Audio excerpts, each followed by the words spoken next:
We are recording and we're live streaming, so everybody be aware of that.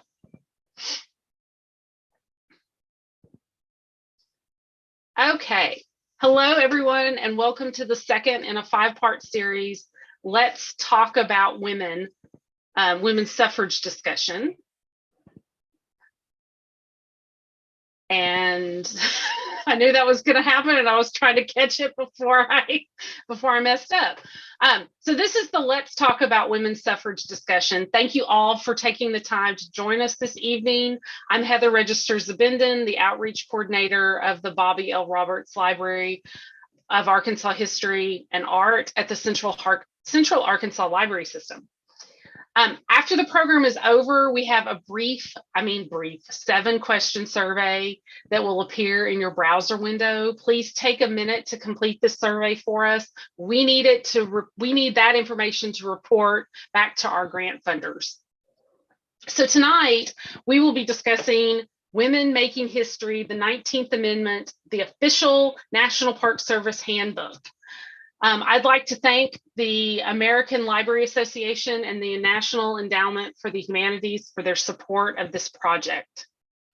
So over the course of this 5-part series, we will be joined by women's history scholars. And tonight we are joined by Kelly Houston Jones from Arkansas Tech University.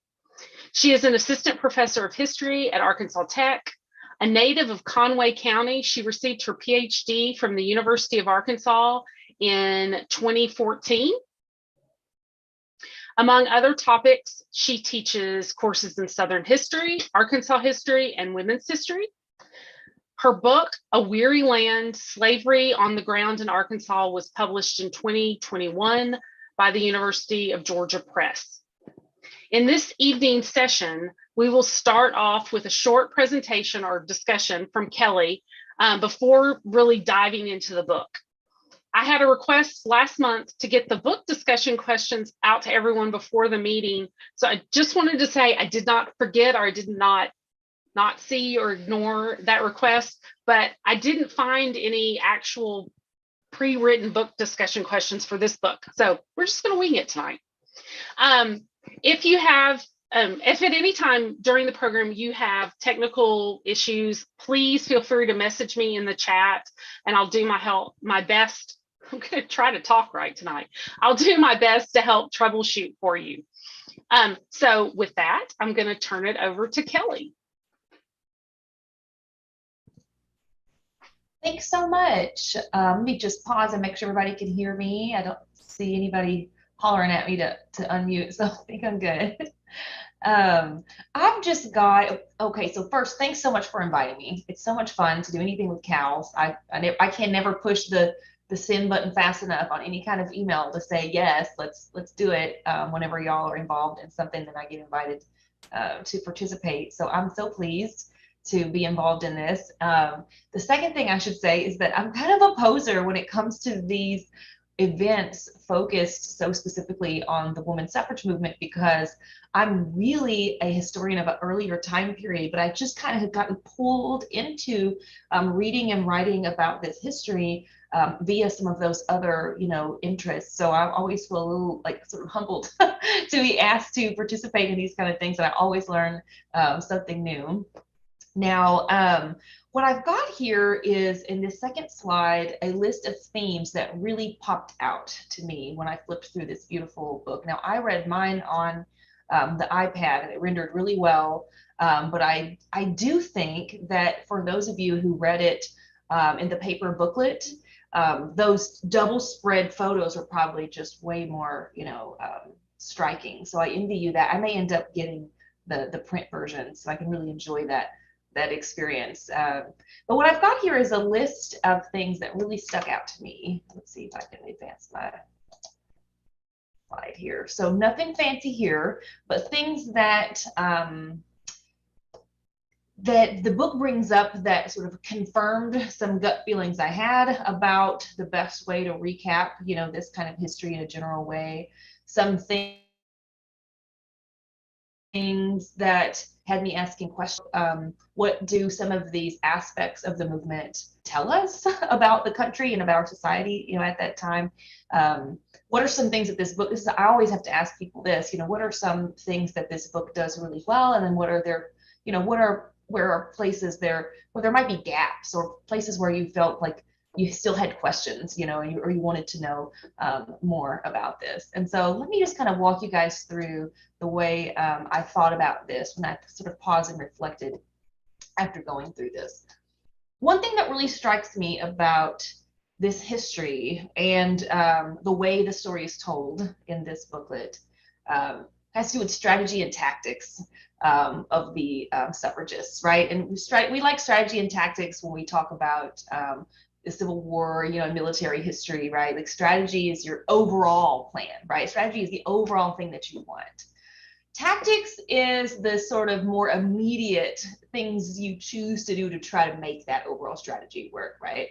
And so one of the things that we see over and over again in this history, and I think all of these authors emphasize this at some level, or maybe almost all of them emphasize this at some level, is that maybe the strategy overall can look pretty similar for some of these folks, but their tactics might look very different. And so the overall goal, right, is the thing they have in common most.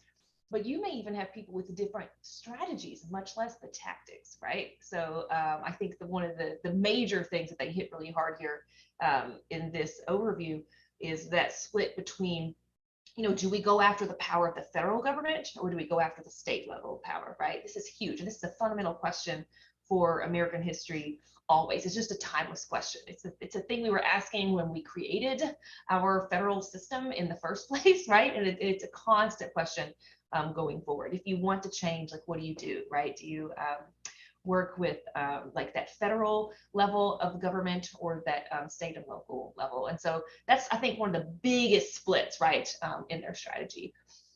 The tactics can make us feel a little uncomfortable. Maybe I'll just speak for myself. When I was kind of going through some of the individual stories and some of this, I was just reminded of how activism can look really different to people in different times and places, right? For example, the tactic of emphasizing motherhood and femininity, right? I'm going to try to convince you that as a woman, I deserve the right to vote, because it's actually a very womanly thing to do. It's a motherly thing to do. And so in the process of trying to get this thing I want out of you, I'm going to reinforce traditional ideas about gender, about the home, about what's feminine and what's masculine, and setting us back, or again, just speaking for myself, in some ways it seems like our movement, we sort of set ourselves back in a couple of other ways in order to make a gain, in this one. This idea, you guys remember seeing the cartoons where you've got the man washing the clothes, and the woman's got her foot up, she's got her feet up, and she's like reading a newspaper, and what so many of these suffragists, not all, but what so many of these suffragists understand as a useful tactic is to say, no, that's not us. We're not, we deserve the ballot because we are the ones who take care of the home in this like super feminine, like womanly sort of way. So all of those sort of things that come around can make for really interesting conversation. So I hope you guys will sort of jot down or log away things about that you might want to talk with us about.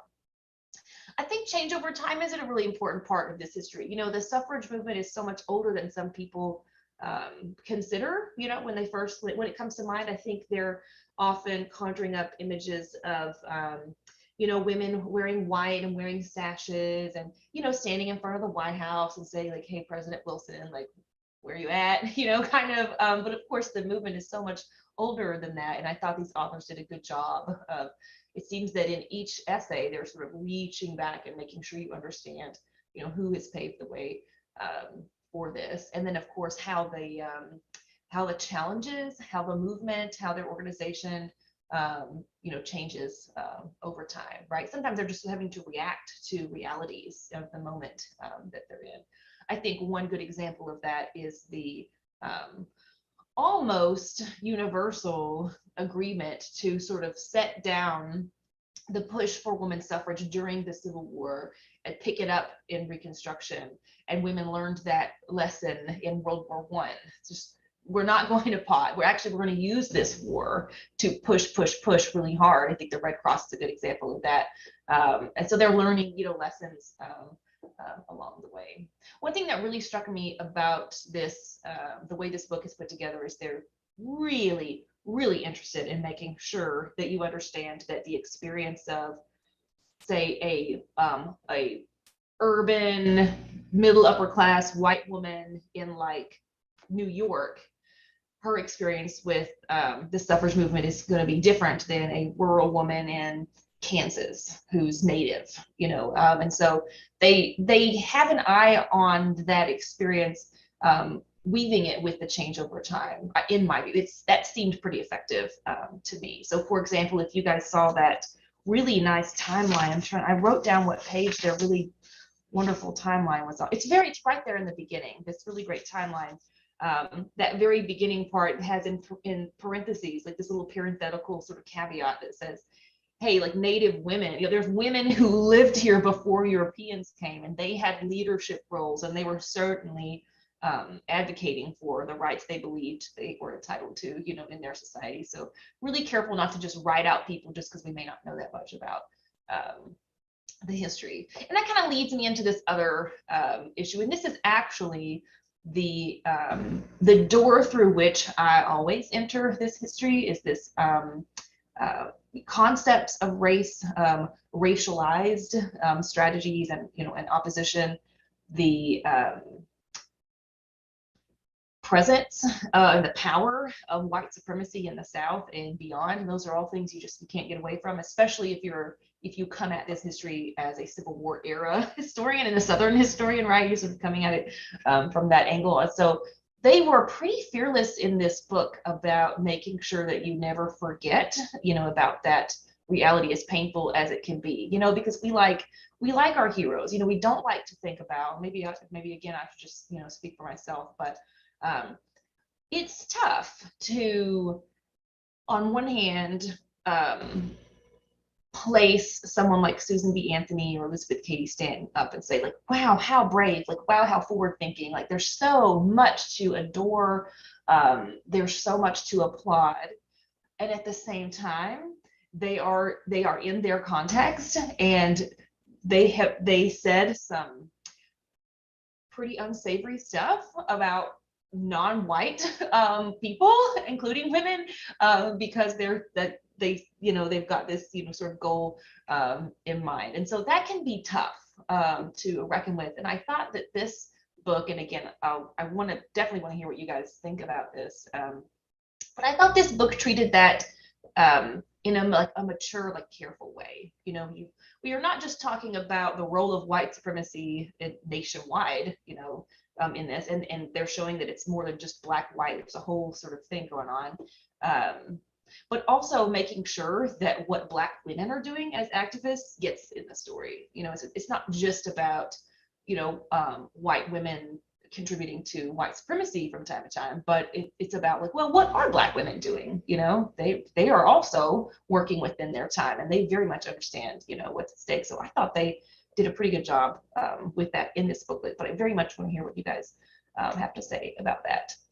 I think some of, from we're sitting now, 100-ish, years later, some of the opposition that's put forward in these stories can seem sort of comical. The thing is, these people sincerely argued that the family unit will cease to be meaningful if women can vote, right? Like that sort of, it's all going to go to hell in a handbasket. Like nothing's going to be the same. Our entire like democracy, is, and our social structure, is threatened by this. Those opponents really dug in, with some of that kind of rhetoric. And I think it's like today where, some people really believe like that there is a certain extreme that may come from whatever policy change or, whatever happens.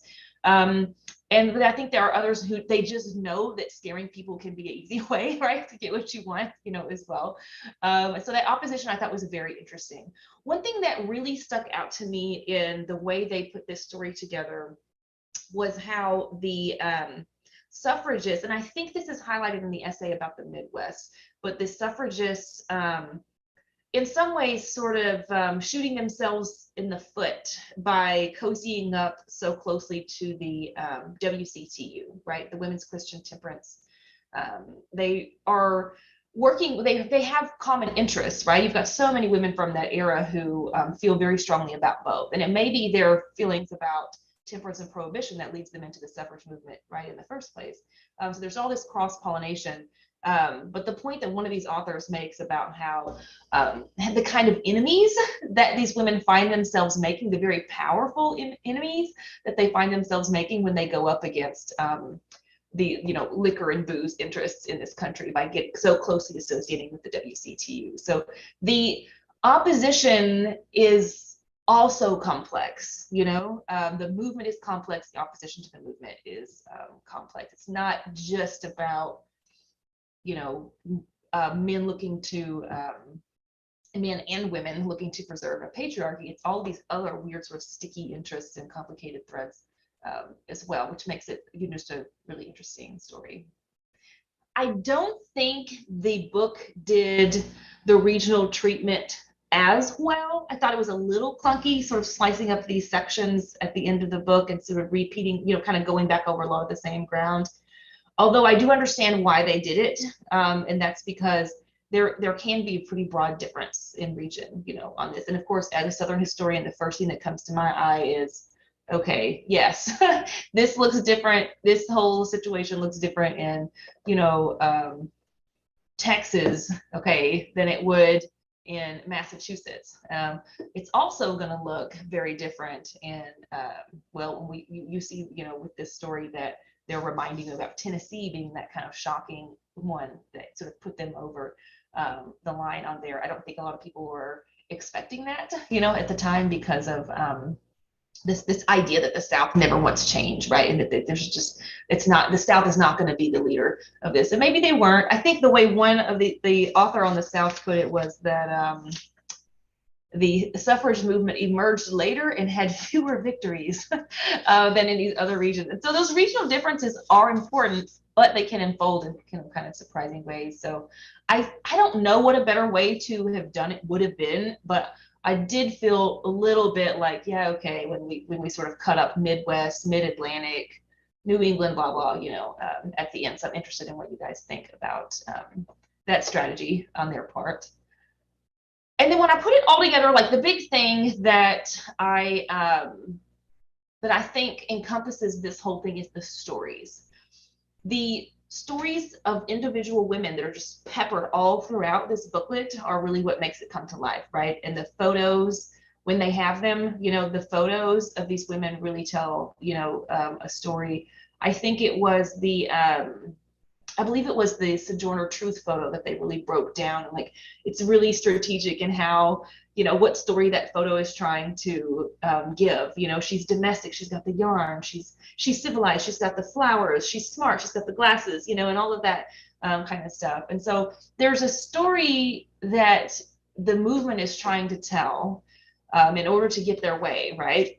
There are competing stories for these women at the time when it comes to, like, who is a suffragist? What is this movement? Like, who are we and what are we trying to do? And where have we been, on this?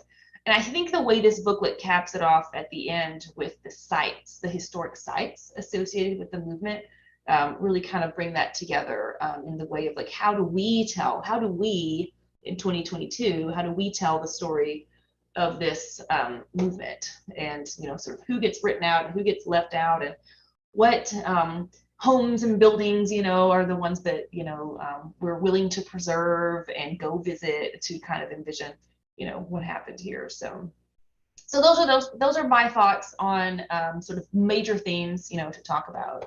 I've got some questions in my back pocket because that's just what I do for a living to like get you talking about this if we end up with some crickets.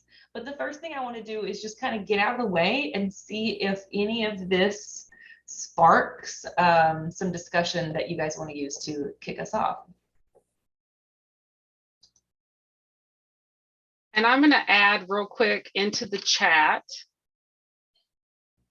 the suffragist, which they refer to and they show a couple of pictures of when they're talking about I think popular culture. Oh. The suffragist magazine, newspaper, the Butler Center has the only rather complete set in Arkansas, and we have had them digitized. And so that link in the chat there is where you can go. So you can go and read them all. And there are some fascinating, love primary sources, right? So there's some fascinating juxtapositions that happen in those. And this is a national newspaper. I mean, this isn't, it has some Arkansas moments in it, but it's a national newspaper. And so check that out. That's very cool.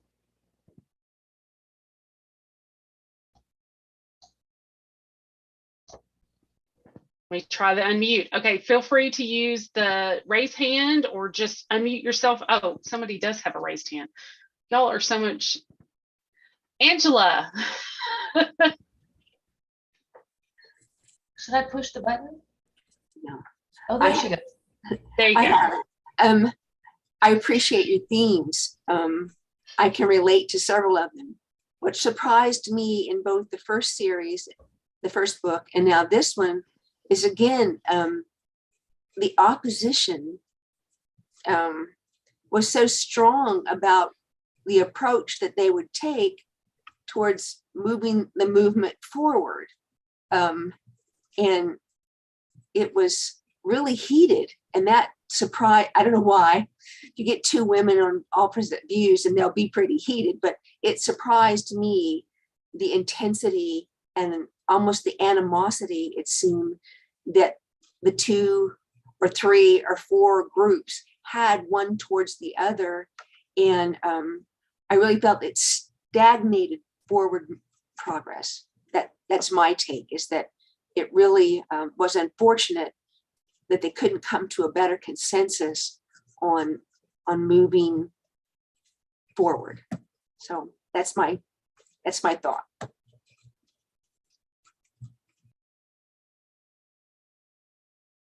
Anybody else? And that's so human, right? Like that we're well, like maybe I should keep speaking only for myself especially when I'm rolling out unflattering observations about humans, okay? But it seems to me that we are often it's easier for us to say, I don't want this, right? This is what I don't want, okay? I don't want to keep being blocked from the vote. But like, how do I want to accomplish that? That's when you can get people behind like the basic thing, but then, making it happen is that's just how, I don't know, that's just like how we can really kind of slow the gears down, and every movement experienced this, the budding, depending on sort of where you are on the idea of when the civil rights movement proper, actually begins.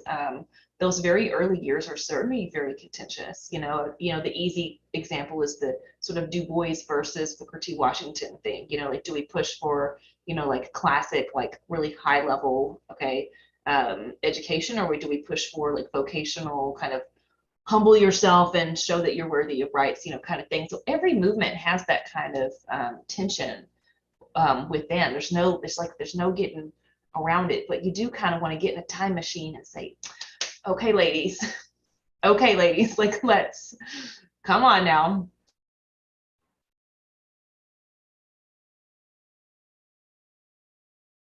I think I might see Carolyn unmuting. I think I might see some activity. And Peggy, did you want to say something? I saw you unmute too. Sure. But I think Carolyn's ready. What I wanted to say a little bit about, and it was not so much from the book, but has come up in a biography I'm working on, is when World War I started. a lot of the women started doing Red Cross work and different things like that. And the lady I'm doing something about finally went overseas. And she felt she had been real strong about the suffragist topics and things like that until this. And she felt like it was more important to do the war work and put the suffragist things on the background. I don't know how big a problem this was or how big an issue it was, but she was very strong about it. As strong as she was about, getting people out to vote and things like that after the war started.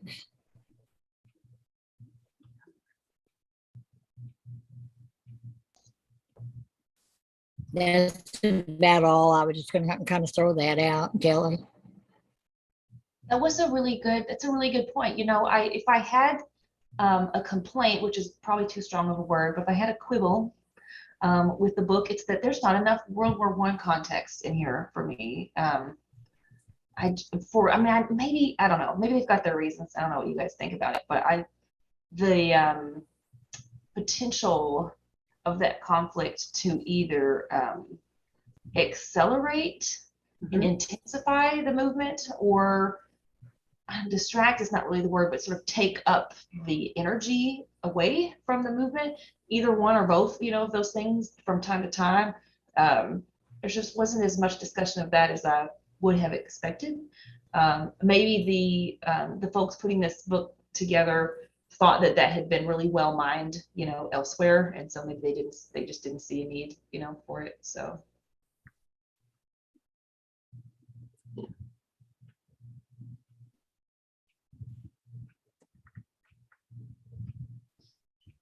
I agree with that. When when things happen, change over time. When you brought that up, situations, circumstances, the focus shifted, and another stumbling block, I think, just was put in the path of moving forward. Besides the opposition of not deciding on a clear path. Everybody had a good idea, but again, I thought if we had a consensus about how to approach this problem, make a determination that this is what we're going to do as a unified body and move forward, and try to limit as many of the distractions as possible, and garner as much support from whatever source you can, whether it was the race, Black men, okay, and then white women and Black women should be in that mix and considered moving forward.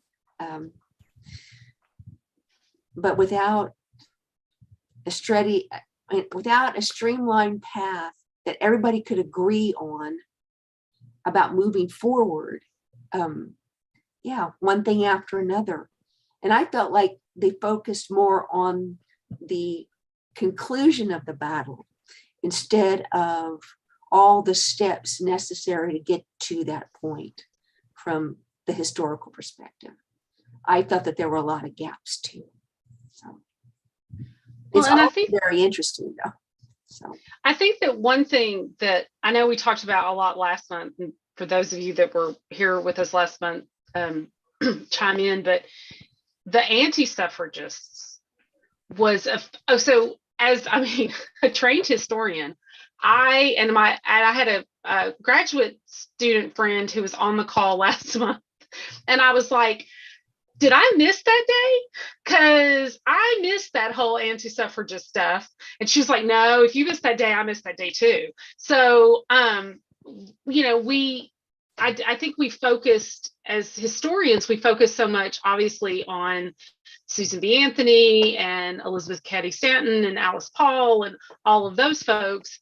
But the anti-suffrage movement, the women in the anti-suffrage movement, were determined that this is not going to happen. And so, and I think throughout history, and not just American history, but any history, you kind of have these generalizations that move forward, and we miss some little bits and pieces out on the side, because you have 10 people in a room and you ask them an opinion on something today and you'll get 40 different answers. I mean, so yeah, it's fascinating. But yeah, the fact that there were all these different factions and different ways of viewing it, I thought were fascinating.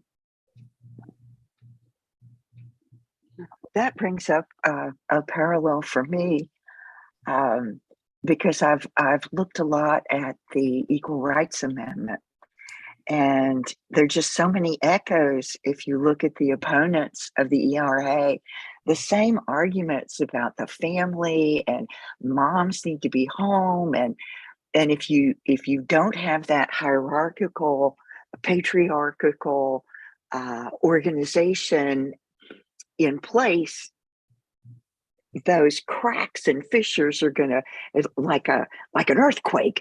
Then everything in society is going to fall apart because there's no order, and there's no, we don't know who's in charge, and and women will start doing all sorts of things. But as y'all have already mentioned about World War I and working, women working and showing that the world goes on even if mom goes to work, or even goes to work overseas, and comes home. But the arguments about how what should be the proper way of life for a woman, and how starkly different the two versions or visions are, that just decade after decade, same soup, different bowl. Exactly. Yeah. And some are anxious to change, and others are reluctant. Like we've never done that before, and I don't think we should do it. For the fear. I could have drawn a cartoon with a woman whose hair was being pulled in every direction by the different movements, or lack thereof.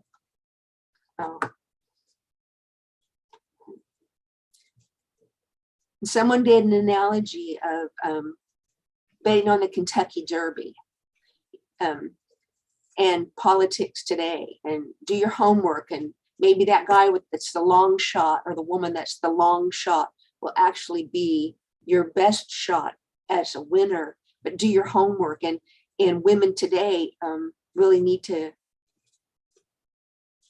look back at how difficult it was just to get the vote. Because I have women friends that vote like their husband votes, or are reluctant to go to the polls at all. And it just astounds me, the hard fought battle. And we should be a really powerful political force today, after the battle that was fought by the women's before us. Same way with the Equal Rights Amendment. How many years, equal pay, whatever you want to call it, but women together should be this really powerful force for change. And it was a hard fought battle. I've watched some of those movies, the Iron Jawed Angels, the ones that were force fed and snuck a note out to your husband so that she could be basically rescued from the terrible mistreatment. So anyway, I digress. But I told this story last month, and I guess I'll tell it every time. My mother's mother, went to vote for everything. I mean, if the polls were open, she went to vote. And we're fairly certain, she never really said, but we're fairly certain her driving force was to cancel out my grandfather's vote.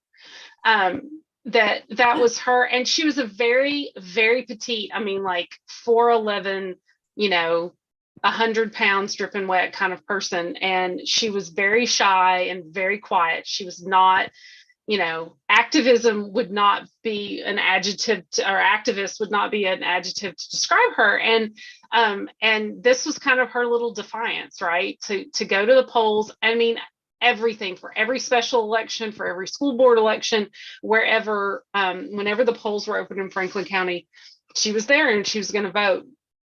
So yeah, I mean, it's a powerful thing, and it was and it was a hard fought battle. And I think that, we should all go vote any chance we get, and you should take your children with you, because that's the only way they learn. And I know a lot of people don't. A lot of people, don't. And we're lucky here, where we live.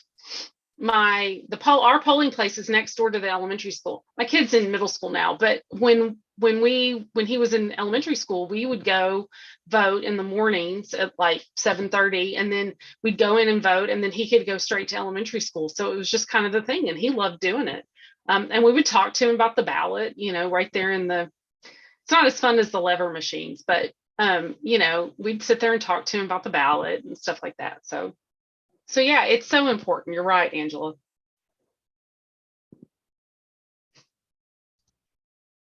It's so important. And if I could be so bold, I think that one of the things that would help, like you said, normalize and like sort of get women to the polls would be if we just had our voting, our election days as like holidays, because it just seems to me, this is just I don't have statistics on this, but just in my observation, just seems that so many of the women I know are the ones who have jobs that they cannot step away to go vote, for an hour. And so that early voting becomes really important. And then it just seems like I don't know, the vibe seems to be a little bit like skeptical of early voting these days, about, I don't know, so I just really think if we could just clean that up, we would get women,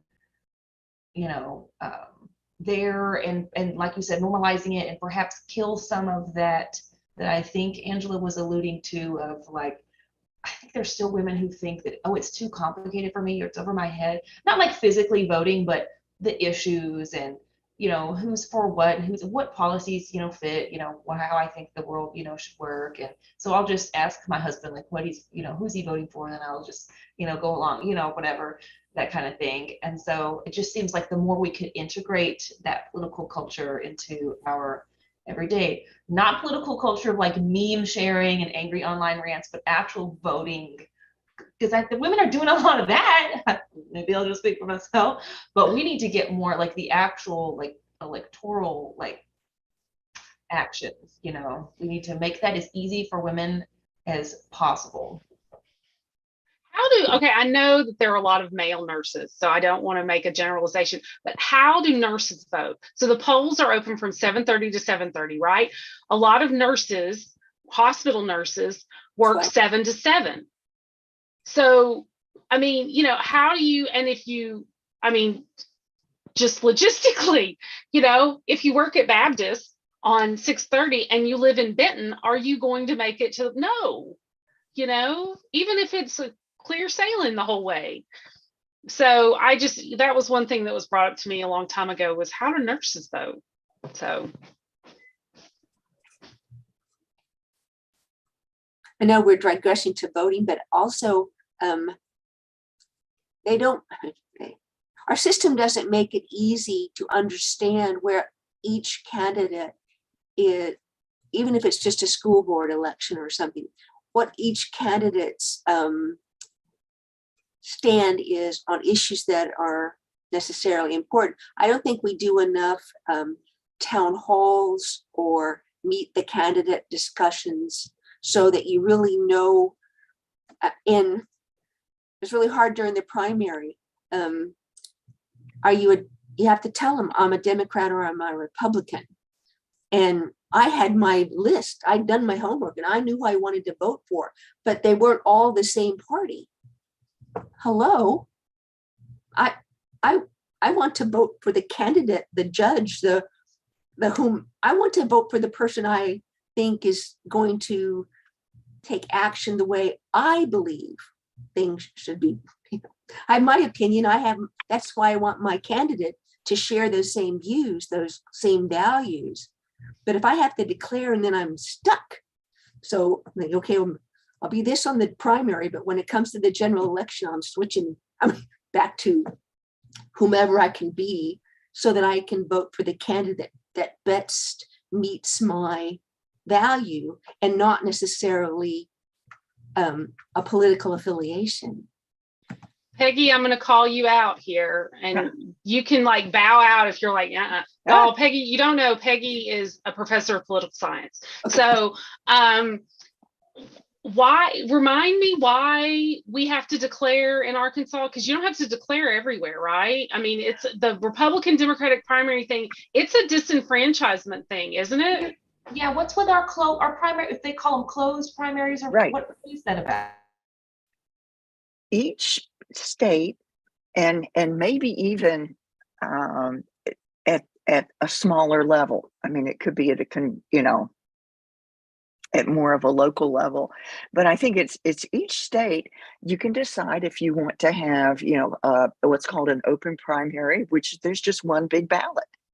And that's, I think, what Angela marked her. Angela was ready to go in, and office by office, didn't care if it was the Republican or Democratic side. She wanted the whole slate of everybody running for that office, even though it was the primary. But when it's a closed primary, it's a party primary, and that's really old. I mean, once upon a time, if it was the closed primary, there was a box up at the top of the ticket where you could on the general election where you could just vote a straight party ticket. So the corresponding thing would be closed primary, and only Republicans can pick the Republican nominee, and only Democrats the Democrat. And then in the general election, to make sure people didn't hop around from party to party, box up at the top, straight ticket. And then you don't have to vote all the way down the ballot. And that's it could be the state's political culture. It could be a legacy of a fight from a long time ago, but that can be changed. And if there's enough objection and enough, mobilization that, we want to have a different kind of ballot, then you can do that. And it sounds like you're not satisfied. So I'd encourage you to, if you want to see that happen, see if you can. And where do I start with my letter? Secretary of State. Secretary of State, because that's where yeah. Thank you. But you can imagine, I mean, what you'd be up against in terms of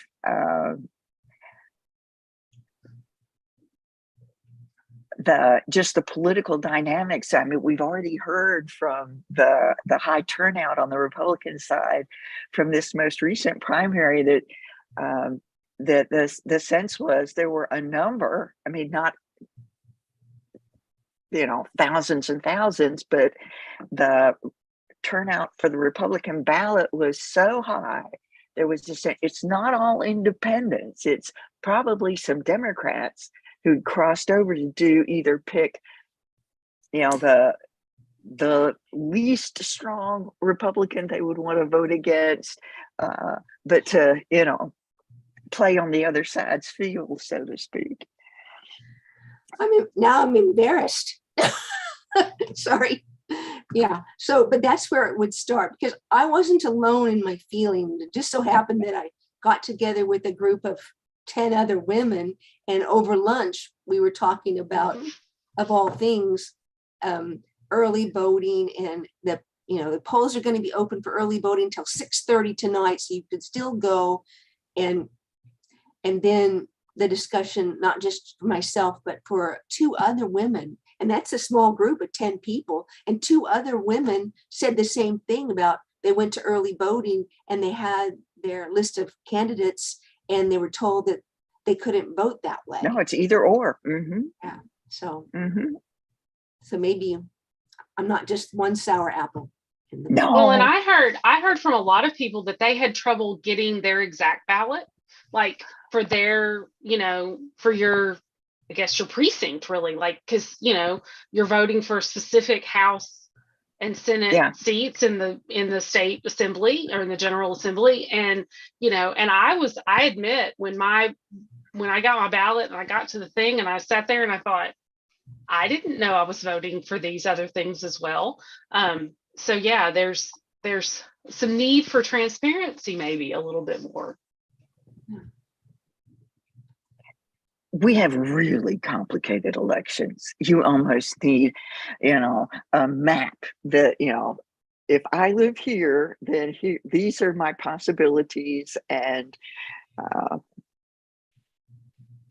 yeah.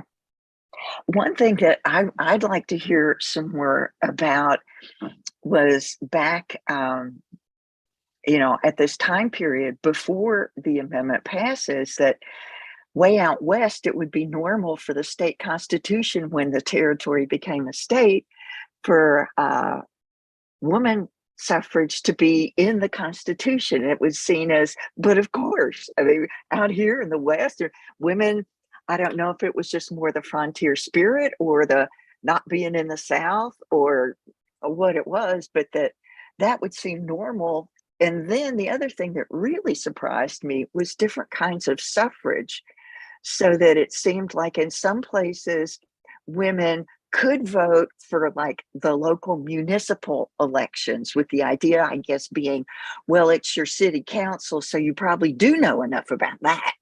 Or women could just vote for president because that's so big. How could you not know about that? But that there was something way short of full suffrage, and I had never heard of school suffrage.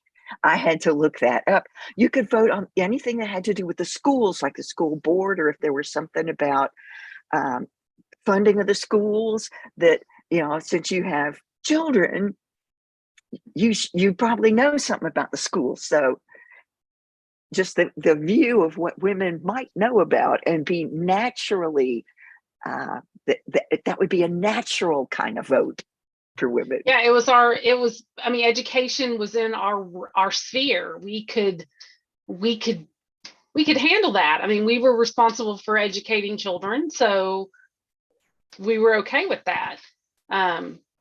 It's all different kinds of elections. And Robin says, thank you, Robin, that around voting time, if you go and she put the link in there too, and put your information in and scroll down, they'll show you your upcoming ballot. Then you see exactly what will be on your ballot and which people you'll be able to vote for.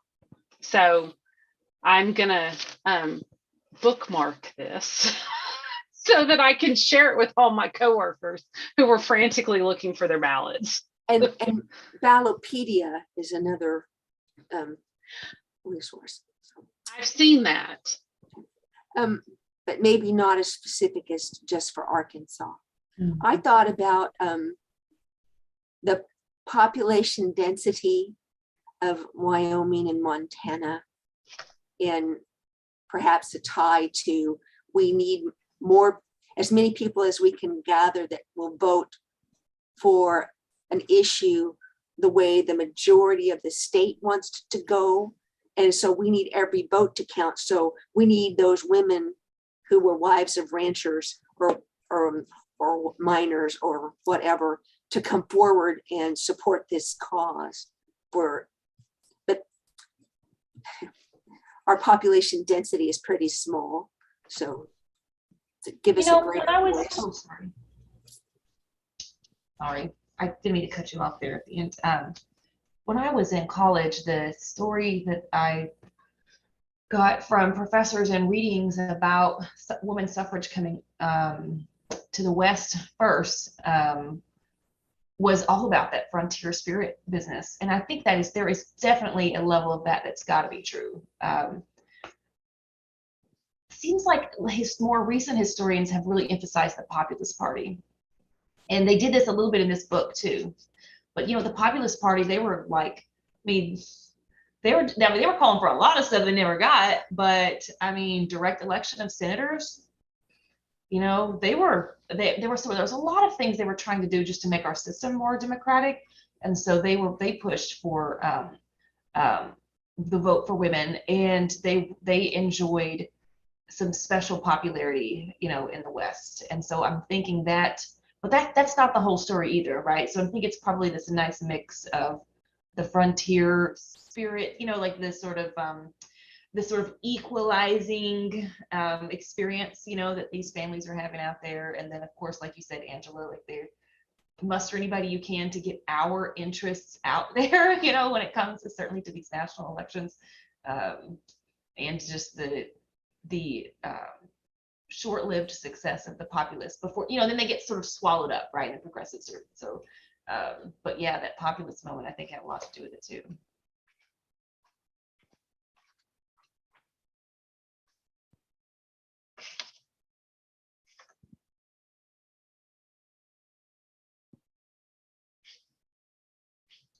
So I have a question I want to ask you guys. I think we're winding down, so maybe this is a good winding down question. But one of the things that really strikes me about, well, the 19th century as a whole, like most of the 19th century as a whole, but certainly in this era, you know, Reconstruction into that progressive era, is that there's this tendency to define, or I should say it this way, protect and move forward with individual rights and, you know, all of the things that come with citizenship, like, but defining it in like a negative way, right? Like, so one of the things that authors really do a good job of pointing out to us is how, you know, when, you know, Black men aren't given the right to vote, right? With the 15th Amendment, it just says you can't deny someone the right to vote for race, color, or previous condition of servitude. But now we've still got gender or sex on the list, you know, and so, and then of course the same thing with the 19th Amendment. The 19th Amendment doesn't give anyone the right to vote. It just puts it strikes something out on the list of things you can use against someone, you know, to keep them from voting. And I guess I just wonder what y'all think about what that says about the history of rights and, you know, the concept of citizenship in our country. And are we, you know, maybe this is a Peggy question, you know, have we at any point transformed to defining these things in more positive ways rather than just what restrictions can you not have anymore? Or like, how are we, like, what's the like the mood, you know, of America? Because it's so very 19th century. I mean, this was a time where, you know, they really like adding barriers, you know, to voting. So it's in some ways really unsurprising that they would define these things in this way by just sort of taking things off the table, right? Rather than saying like women can vote, you know. So anyway, I was just wondering what your like sort of gut reaction and what your all sense is about that.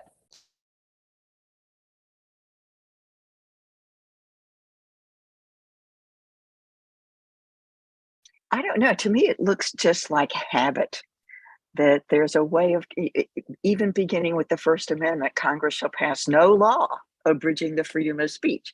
So there's a legal tradition that when it comes to rights, that's the kind of language that we're used to. Well, and it's maybe that thing, Kelly, like you said at the beginning, like we know what we don't want. So we can speak in negatives, but we can't necessarily speak in positives. You know, because I mean, one thing that we talked a little bit about last month was that the 14, and maybe it was also in the training, they did this whole like day-long training for me for this thing. It was kind of fascinating, but they talked a little bit about the fact that, you know, the 14th Amendment is written in a very specific way that doesn't give anybody really the right to vote, just, you know, says, I mean, the language is very, you know, lawyers, right? The language is very legal, and that they could have given, and that, you know, Stanton and Anthony wanted them to make the 14th Amendment, you know, for everybody, no matter who, but you know, there was issue there. So, but yeah, maybe we're just better at talking about what we don't, you know, who we want to deny rather than who we want to give as Americans.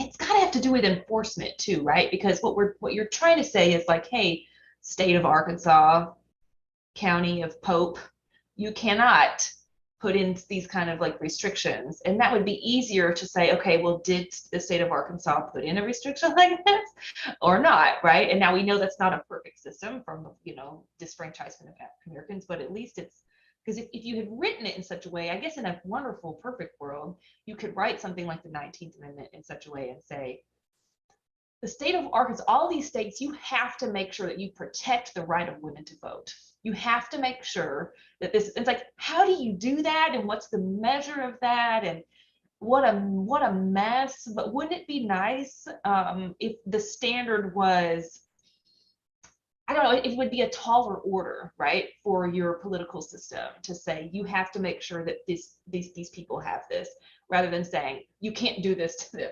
You can do a lot of other things. You can get real creative and do a lot of other things to them.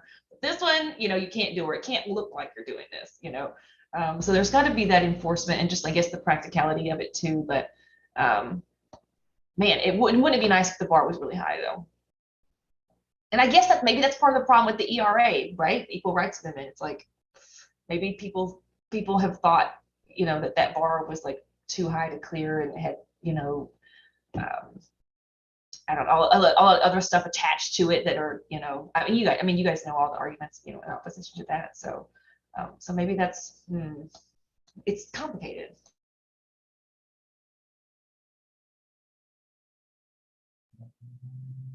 It doesn't have to be complicated, but that's the path that we tend to take. And it's unfortunate.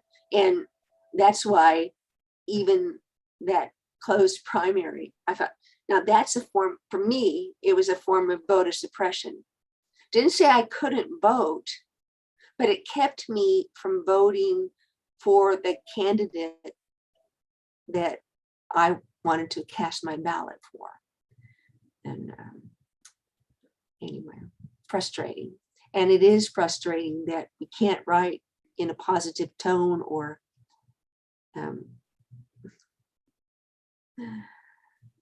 just Well, I think, do or do not do the yeah, Yoda.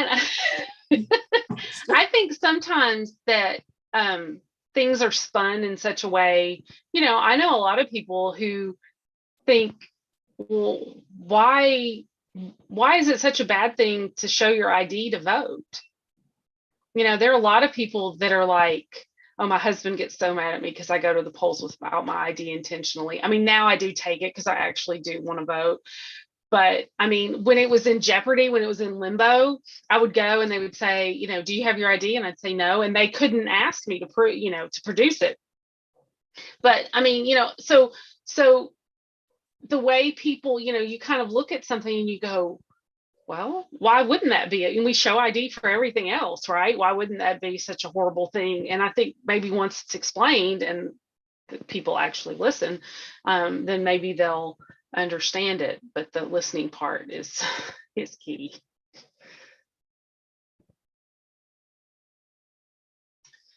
Well, thank you all for being here and for participating. This was a great discussion.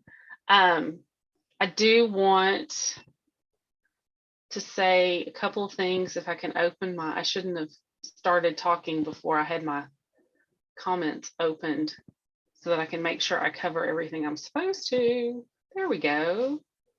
So thank you, Kelly, for being here. This was an excellent program. You always do such a great job for us. I know you do for your students too, but we feel extra special here at CALS. So and again, I always have to say that today's program was made possible with the support of the American Library Association and the National Endowment for the Humanities. So please take the survey. When you leave the Zoom, your browser window should open up and it's a little quick 7-question survey. And next month's program is on June 28th at 6:30, and we're going to be on Zoom again. And we're going to talk about this book, Vanguard, with Courtney Bradford from Mosaic Templars Cultural Center. And so Vanguard, How Black Women Broke Barriers, Won the Vote, and insisted on equality for all. And it is a co-hosted program by the D. Brown Branch Library. So you get copies of this, just like if you got a copy of the last couple of books, you put it on your registration and I send it to a branch and you go pick it up, and it seems to be working. So thank you everybody for being here. Thank you again, Kelly. I really appreciate it. And everybody have a good night. So good to chat with y'all. Thanks. Great job, Kelly. Thank you. Thanks for coming, Peggy, and everybody else, but I know Peggy really well. So It's a great program. good. I'm glad you enjoyed it.